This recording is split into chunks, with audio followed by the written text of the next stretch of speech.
اور ایک اس کی ویڈیو میں نے پہلے دکھایا سیرت خواجہ، اسی طرح کی کتابوں کے فرضی نام لے کے قصے سناتا اور لوگ اس پہ یقین کر لیتے ہیں۔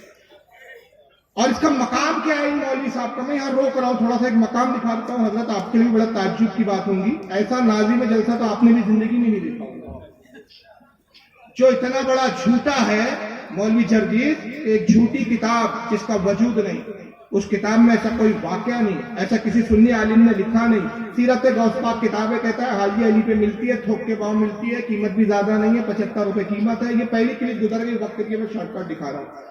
اس کتاب میں ایک واقعہ یہ بھی لکھا ہوا ہے اس کے صفحہ نمبر 183 پر کہ اللہ نے غوث پاک نے اللہ سے کہا کہ تمہیں آسمان کیسے بنا ہے مجھے دکھا۔ غوث پاک کو اللہ آسمان پہ لے گیا، پہلا دوسرا آسمان دکھایا، چھٹے آسمان سے اللہ کا پیر پھسل گیا۔ کہاں سے پیر پھسلا اللہ کا، یہ یاد رکھیے گا بقول ان کے، کہاں سے پھسلا؟ چھٹے آسمان پہ، آسمان کی بات ہو رہی ہے۔ اللہ گرا، غوث پاک نے ہاتھ بڑھا کر غوث پاک نے اللہ کو گرنے سے بچا لیا، اس دن سے نام پڑ گیا دستگیر۔ یہ جھوٹے مولوی کا مقام بھی ذرا سن لیجیے، اس کے جماعت کا، یہ بھی بولنے والا مولوی ہے، یہ جو بول رہا ہے یہ کوئی عام آدمی نہیں ہے، مولوی ذرا تعریف میں دیکھیں کیا جملے، کسی نازی میں جلسہ نے آج تک کسی مقرر کے بارے میں ایسی تعریف نہیں کی ہوگی، اور جب ہمارے نازی میں جلسہ ہمارے علماء کی تعریف کرتے ہیں تو وہاں بڑے شور مچاتے ہیں کہ دیکھو صاحب کتنا بڑا چڑھا کے مبالغہ کرتے ہیں جلسے کے اندر، ذرا اپنے گھر کا بھی جائزہ لے کر سنیے کسی مردود جھوٹے کی تعریف کیا کر رہا ہے یہ مولوی، سنیے بھی۔ دیکھتا ہوں مولانا جرجیس صاحب کے تقریر کے بعد کتنے لوگ ہیں، کتنے محبت رکھنے والے ہیں کہ جاؤ مولانا کا آنے جانے کے خرچ کے برابر پیسہ آپ دے کے جائیں گے، اگر نہیں دے کے جاتے ہیں تو اس سے بڑھ کر اسلام کی بے عزتی اور کیا ہوگی۔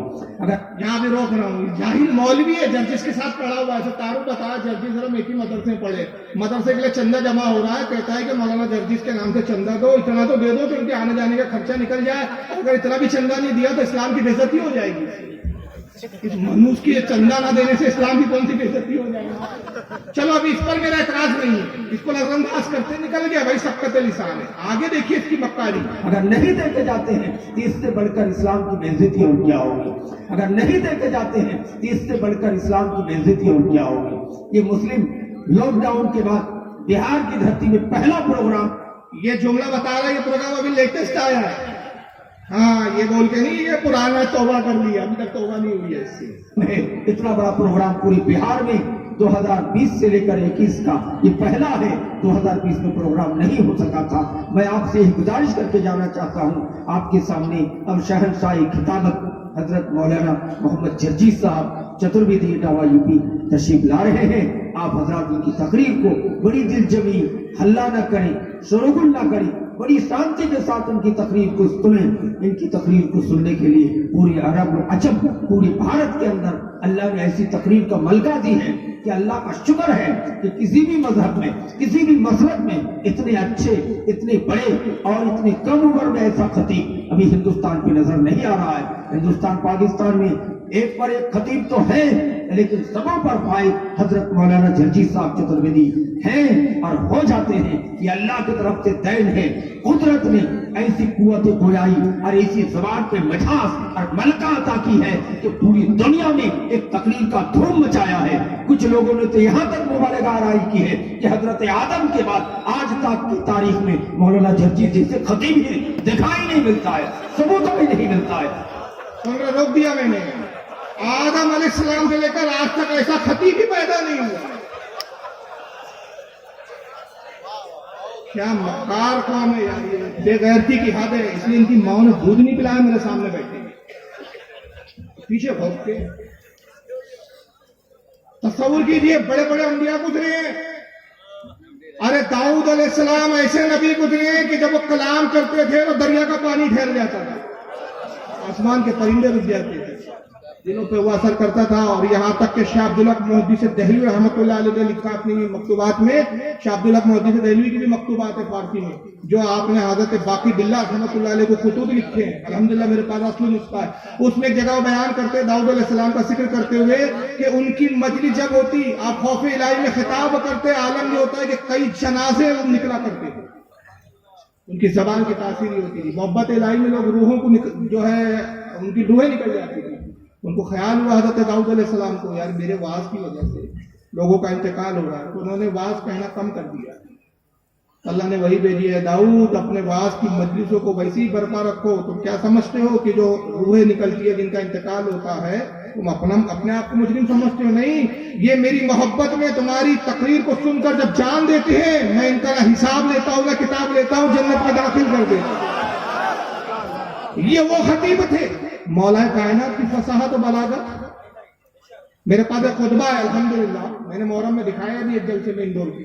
ایک خطبہ ہے، حضرت ابو بکر صدیق حضرت عمر بیٹھے ہوئے مسجد نبوی میں، اور گفتگو یہ ہو رہی ہے کہ عربی زبان میں الف ایسا ایک لفظ حرف ہے اس کے استعمال کے بغیر کلام کرنا مشکل ہے.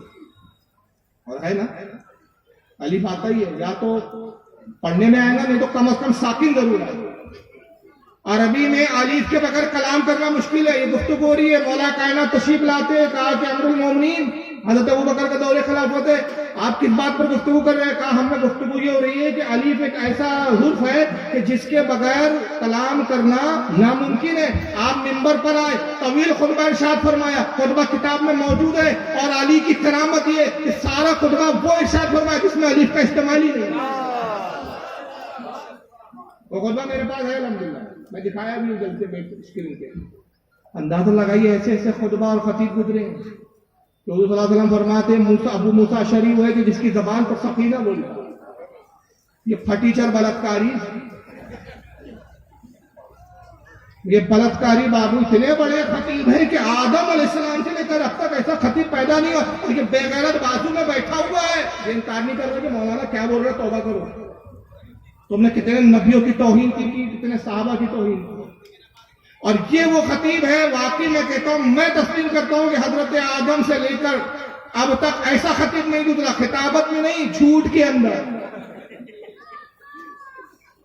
کہ ایسے ایسے جھوٹ بولتا ہے. تو ابھی ایک جھوٹ آپ نے سنا، اب آ جائیے بیچ میں، میں نے ضمن یہ ویڈیو دکھا دیا. تو بات کہاں چل رہی تھی ہماری کہ غوث اعظم نے اللہ سے کہا، آسمان دکھا، اللہ گرا، چھٹے آسمان پر یہ معاملہ ہو رہا. اب دوسرے مولوی اسی جماعت کی طرف سے یہ جاوید عثمانی سنیے ذرا. آپ نے ایک لفظ ذرا زیادہ بہت مشہور ہے، پیران پیر عبد القادر جیلانی کا، معلوم ہے؟ ہاں، دستگیر. دستگیر بہت مشہور ہے، اور لوگ بھی کیا ہیں، بہت سے لوگ دستگیر رکھے ہوئے بھی ہیں. تو دستگیر ہے ہاتھ پکڑنے والا. اور یہ لقب عبد القادر جیلانی کو کیسے ہوا معلوم ہے آپ کو؟ اس کے بارے میں واقعہ لکھتے ہیں. کہتے ہوئے بھی ڈر لگتا ہے کہ کہیں ہمارے توحید میں خلل نہ آئے، لیکن اس وقت اچھا مکانی دیکھیے، جھوٹ بول رہا ہے، برسرے میں جھوٹ بول رہا ہے. اور پبلک پہ دیکھیں روک ڈالنے کے لیے جملے پہ سے واقعہ ایسا ہے، بریلیوں نے ایسا واقعہ لکھ دیا بریلیوں نے کہ بیان کرنے میں بھی ڈر لگ رہا ہے توحید میں خلل نہ آ جائے. یہ جاہل تو کوئی پوچھے، قرآن میں مشرکین کی بھی کلام اور ان کی بھی باتوں کو نقل کیا تو پڑھنے سے بھی توحید میں فرق آ جاتا ہے. عجیب منتی کہ کہاں سے پڑھ کے آتے پتہ نہیں، یہ پاگل خانے سے پڑھتے ہیں، کہاں پڑھتے، کون سے جاہل مولوی ہوتے ہیں، اللہ جانے. چلیے آگے سنیے. جیسے نقل کر رہا ہوں تاکہ توحید آپ کے ذہنوں میں بیٹھ جائے. تو لوگ لکھتے ہیں کہ ایک مرتبہ اللہ اور عبد القادر جیلانی دونوں سیر کو گئے تھے. ہاں، سیر، باغ میں ٹہلتے ٹہلتے نعوذ باللہ ثم نعوذ باللہ اللہ کا پیر پھسلا کرتے، عبد القادر جیلانی پکڑ کو اٹھائے کرتے. آپ سمجھ رہے ہیں؟ جرجی صاحب نے کہاں سے گرایا اللہ کو معاذ اللہ؟ یہ باغ میں لے گئے. جماعت ایک ہی ہے، مولوی دیکھ کے جائیے. میں نے کہا تھا نا جملہ کہ ابلیس دانتوں میں انگلی ڈالتا ہے. میرے بچوں نے اتنی ترقی کر لی، اتنی ترقی کا تو تصور میں نے نہیں. یہ باغ میں لے گئے، یہ باغ میں لے گئے. اب تیسرے اسی جماعت کے قصاب کو سنیے، اسی جماعت کے، ایک ہی جماعت کے پیندے. اب ذرا سنیے ان کو، یہ پاکستان کے، ان کا نام ہے مولوی خلیل الرحمان، ٹی وی پہ آتے ہیں اکثر. اور پاکستان کے کئی علماء ہیں جیسے مولانا کوکب نورانی صاحب سے ان کے کئی بار بحث و مباحثے ہوئے، ایک چینل پہ آتے ہیں. ذرا سنیے یہاں سے، یہ بھی وہی قصہ سنا رہے ہیں. ایک کتاب ہے، میں حیران ہوتا ہوں، انڈیا میں چھپی. اچھا مزیدار بات دیکھو، میں ویڈیو نہیں دکھا پاؤں گا، وقت ہو رہا ہے. جرجس کہتا ہے پاکستان میں چھپی ہوتی تھی، اور پاکستان کا ملا بولتا ہے انڈیا میں چھپی ہوتی. مکاریاں دیکھیے فرقے کی.